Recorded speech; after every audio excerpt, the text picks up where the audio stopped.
तो नमस्कार मेरे फ्रेंड्स, आप सभी को मेरा हृदय वंदन।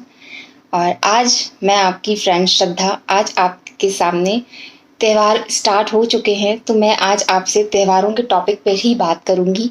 तो मैं आज लेकर आई हूँ चतुर्मास के बारे में कुछ जानकारियां जो शायद आप सभी को पता होंगी, और अगर जिन्हें नहीं भी पता है तो मेरे माध्यम से आप सभी को पता चल जाएंगी। तो चलिए आइए बात करते हैं चतुर्मास मास के बारे में। तो चतुर्मास का महीना अभी कुछ दिन पहले से ही स्टार्ट हो चुका है, प्रारंभ हो चुका है। ये महीना देवशयनी एकादशी, जो हमारी एकादशी होती है देवशयनी 11, उसी दिन से ये प्रारंभ हो जाता है और ये महीना समाप्त होता है। 4 महीने का ये चतुर्मास होता है। ये समाप्त होता है हमारा देवउठनी एकादशी के दिन।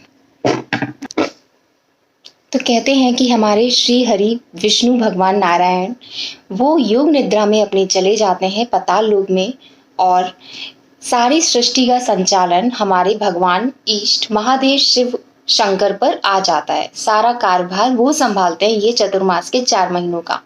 हमारे विष्णु जी जो हमारी सृष्टि को संचालन करते हैं वो तो चले जाते हैं पाताल लोक में, तो शंकर जी के ही भार ये सारा आ जाता है, सृष्टि को देखना, उनको पालन करना। तो प्रथम माह होता है चतुर्मास का सावन का महीना, दूसरा माह होता है भादों का, तीसरा अश्वनी, चौथा कार्तिक। उसमें से प्रथम महीना होता है हमारे सावन का, जो कि हमारे भगवान शिव शंकर के लिए समर्पित है। उन्हीं का महीना होता है ये। उनकी कृपा दृष्टि हम सब पे बनी रहे, इसलिए उनकी हमें आराधना करनी चाहिए। तो शंकर जी का ये जो महीना होता है, इसमें हम लोग भगवान शंकर की आराधना, उनकी उपासना करते हैं और आशा करते हैं कि जो भी हमारे को चाहिए वो मनोकामनाएं भगवान शंकर पूरी करें। और इस महीने में जो भी आपसे रुके कार्य या वैवाहिक जीवन में कोई भी समस्या इत्यादि आती है, वो सब शंकर जी महादेव हमारे सॉर्ट आउट कर देते हैं अच्छे से। तो ये सावन का महीना जो है, चतुर्मास का पहला महीना जो है, ये स्टार्ट हो चुका है हमारा 14 जुलाई से और रहेगा 12 अगस्त तक। तो इसमें 4 या 5 सोमवार पड़ेंगे जिसमें हमें शंकर जी की पूजा रखनी है। जिन्हें व्रत रखना है वो व्रत रखें, है ना। तो ये सारी चीजें हो जाती हैं। और वैसे भी कहते हैं कि इन 4 महीनों में हमें, प्रथम महीना जो सावन का है उसमें हमें हरी भाजी सब्जियों से थोड़ा सा दूर क्या वर्जित ही कर देना चाहिए, क्योंकि बारिश का मौसम होता है। वैसे भी हरी सब्जियां जो भी आएंगी, कीड़े, और पानी बरसता है तो वैसे भी कितना बैक्टीरिया वायरस रहता है, तो हमें इन सब चीजों से कुछ दिन दूर रहना चाहिए। हरी भाजियां, हरी सब्जियां हो गई जैसे, और बादीला वाला भोजन भी कम ही खाएं तो ज्यादा आपके लिए बेनिफिशियल होगा, क्योंकि रेनी सीजन भी स्टार्ट हो चुका होता है और पानी से कितनी बीमारियां पनपती हैं, है ना। तो वो सारी चीजें भी एक साइंटिफिक रीजन की वजह से भी हमको ऐसे आहारों में थोड़ा सा कम कर देना चाहिए। सात्विक भोजन करें और भगवान का गुणगान करें और अपना नित्य प्रतिदिन जो भी आपके काम है उसमें अपना ध्यान दीजिए। तो ये हो गया सावन का महीना। इसमें हमें हरी भाजियां सब्जियां नहीं खानी चाहिए। अब आता है हमारा भादों का महीना, जो कि हमारे कृष्ण भगवान के लिए डेडिकेटेड होता है, क्योंकि उनका जन्म भादों में कृष्णा अष्टमी को होता है, इसलिए बोलते हैं जन्माष्टमी। तो ये होता है हमारा भगवान श्री कृष्ण का महीना। इसमें हमारे को भगवान कृष्ण की पूजा अर्चना करनी चाहिए। जन्माष्टमी बहुत अच्छे से अपने घरों में धूमधाम से मनानी चाहिए। हो सके तो मंदिरों में भी आपको जाना चाहिए, नहीं जा पा रहे हैं तो अपने घर में ही बहुत अच्छे से मना सकते हैं।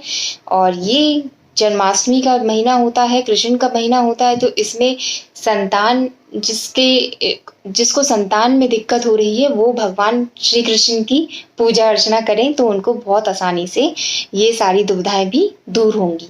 तीसरा महीना, और इस महीने में भी हमें किन आहारों से वर्जित रहना चाहिए, वो है दही। तो चतुर्मास में कुछ चीजें, कुछ खाने से हमको वर्जित रहना चाहिए। वैसे भी हमको शुद्ध शाकाहार खाना ही प्रेफर करना चाहिए, जो कि हमारे बॉडी और इम्यूनिटी को स्ट्रॉन्ग करता है।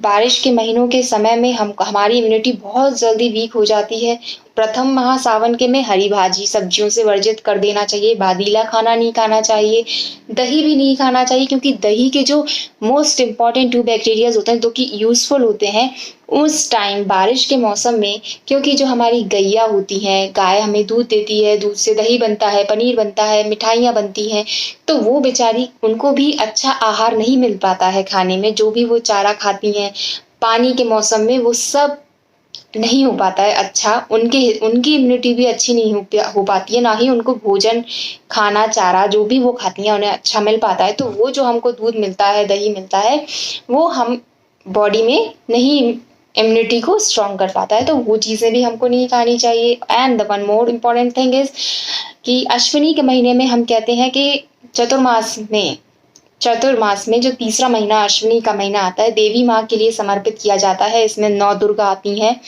और तो और इसमें हमारे पितृपक्ष भी आते हैं, तो उनकी भी हमें अपनी पितृपक्षों की भी जो पूजा पाठ होती है वो करना चाहिए, श्राद्ध इत्यादि उनका नमन करना चाहिए, बड़े बुजुर्गों का आशीर्वाद लेना चाहिए, माँ दुर्गा का, माँ सरस्वती का उपासना करनी चाहिए कि जो भी आपकी मनोकामना है वो पूरी हो। और तीसरा महीना जो ये होता है इसमें हमें दूध का वर्जित कर देना चाहिए। चतुर्मास के ये कुछ नियम है जो अगर हम आम इंसान फॉलो कर पाए तो वेल एंड गुड है, और नहीं कर पाए तो भी it's not a big deal कि अगर आप नहीं कर पा रहे हैं तो बहुत बड़ी कोई भूल हो गई, ऐसा कुछ नहीं है।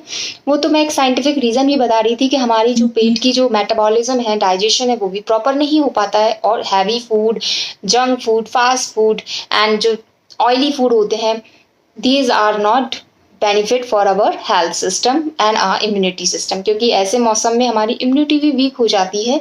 और ये सारी चीज़ें अगर हम लोग कम खाएं, सात्विक भोजन खाएं, लाइट फूड खाएंगे तो हमको अंदर से ही अच्छा लगेगा, एक मेंटल और दिमाग में भी तरोताजगी बनी रहती है। तो वो सारी चीज़ें हमें करनी चाहिए फॉलो। तो इसमें हमें तीसरे महीने में दूध को वर्जित कर देना चाहिए। फिर we are coming to the last month of the Chaturmas, that is Kartik का महीना। कार्तिक के महीने में तो बहुत पूजा पाठ करते हैं, वैकुंठ धाम हमारी माँ तुलसी मैया की पूजा होती है इसमें, और ये देवशयनी जो भगवान जा चुके थे सोने के लिए वो अब उठ चुके हैं, जाग रहे हैं, तो वो देव उठनी एकादशी आ रही होती है।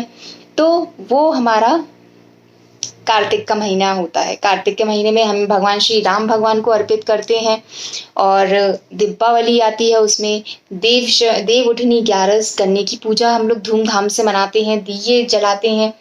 तो इस वाले महीने में हमें क्या वर्जित करना चाहिए? इस वाले महीने में हमको अपनी जो बादीली दालें हैं, कुछ लाइक उड़द की, मसूर की, चने की, इन दालों को थोड़ा सा वर्जित कर देना चाहिए। We should not eat these kind of pulses because it's not good for that immunity system as well and for, अगर बात की जाए तो चतुर्मास के महीने में ये सारी चीज़ें नहीं खाई जाती हैं।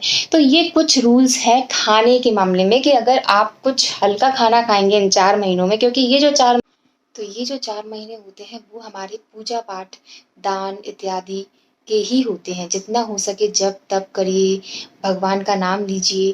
तो इन 4 महीनों में अगर हो सके तो कुछ आहार अगर आप नहीं खाएंगे जो कि वर्जित है इन 4 महीनों में खाना, तो वो आपके लिए बेनिफिशियल होगा, और मेटाबॉलिज्म भी अच्छा स्ट्रांग रहता है, क्योंकि ये 4 महीनों में बॉडी इतनी नहीं एक्वायर कर पाती है खाना, क्योंकि क्या होता है कि ये महीने बारिश के होते हैं। तो अगर आप ऐसा करेंगे और कर पाएंगे और इसमें सक्सेस प्राप्त कर पाएंगे, that is very very good for you, your health, your inner peace, your mental peace. And ये इन दिनों, इन 4 महीनों में आप जितना हो सके भगवान को समर्पित करेंगे, ध्यान करेंगे, मेडिटेशन करेंगे, क्योंकि जितने भी ऋषि मुनि होते हैं, साधु संत होते हैं, वो सिर्फ और सिर्फ पूजा पाठ में लीन रहते हैं, साधना करते हैं, योग करते हैं। और हम सब भी गृहस्थ आश्रम में रहकर जितना हो पाए अगर आप उतना कर पाएंगे तो ये आप सभी के लिए, हम सब के लिए, इस पूरे यूनिवर्स में जो भी पॉजिटिव एनर्जीज जो हमको मिल रही है बहुत अच्छे से हमारे बॉडी में आ पाएंगी और शक्ति का संचार हो पाएगा। जितना हो सके धर्म कर्म कीजिए, दान कीजिए, जो नीडी लोग हैं उनकी ज़रूरतमंदों की अगर आप वो करते हैं, हेल्प करते हैं, मदद करते हैं इन महीनों में, तो बहुत लाभदायक होता है। तो ये होता है चतुर्मास का महीना, जिसमें 4 देवी देवताओं की विशेषकर पूजाएं की जाती हैं और क्या आहार इसमें खाए जाते हैं वो सब मैंने आज आपको इसमें बताया। एंड मैं आशा करती हूँ कि अगर आपको ये वाला ब्लॉग मेरा बहुत पसंद आया है, इन्फॉर्मेशन थोड़ी आपको अच्छी लगी है और समझ में आया है, तो प्लीज़ इसे लाइक शेयर एंड सब्सक्राइब कीजिए। चैनल पे आप नए हैं अगर, तो इसे प्लीज़ सब्सक्राइब ज़रूर कीजिएगा, क्योंकि ऐसे वीडियो, ऐसे व्लॉग्स में इन्फॉर्मेटिव वाले आपको आते अब मैं आपको देती जाया करूँगी। तो ये तो चतुर्मास के बारे में मैंने आपको बताया था, लेकिन अब मैं आपको नेक्स्ट व्लॉग में बताऊँगी कि इसके और क्या-क्या रूल्स होते हैं फॉलो, जो हमें करने होते हैं and valid with scientific reasons. क्योंकि सभी लोगों को लगता है कि ये जो चतुर्मास के जो नियम कानून होते हैं, जो रूल्स होते हैं, बहुत ज़्यादा टफ होते हैं, no one can perform, no one can do. It is not like that. ये बहुत ईजी होते हैं, बस ये एक थॉट प्रोसेस हम ह्यूमंस ने बना ली है। अगर आपका माइंड थॉट प्रोसेस बिल्कुल परफेक्ट है, सूदिंग है, काम है, नो एंगर, नथिंग, सात्विक खाना खाएंगे, तो ये चीज़ें आप बहुत आसानी से अपने आप में इनटेक कर पाएंगे। तो जो नेक्स्ट व्लॉग होगा मेरा, वो होगा चतुर्मास के नियम विद साइंटिफिक रीजंस। तो अगर आपको ये व्लॉग देखना है तो प्लीज़ बने रहिएगा मेरे चैनल पे एंड इसे सब्सक्राइब करिएगा। Till then good bye, and आशा करती हूँ कि आप सभी का दिन अच्छा जाएगा। Have a nice day.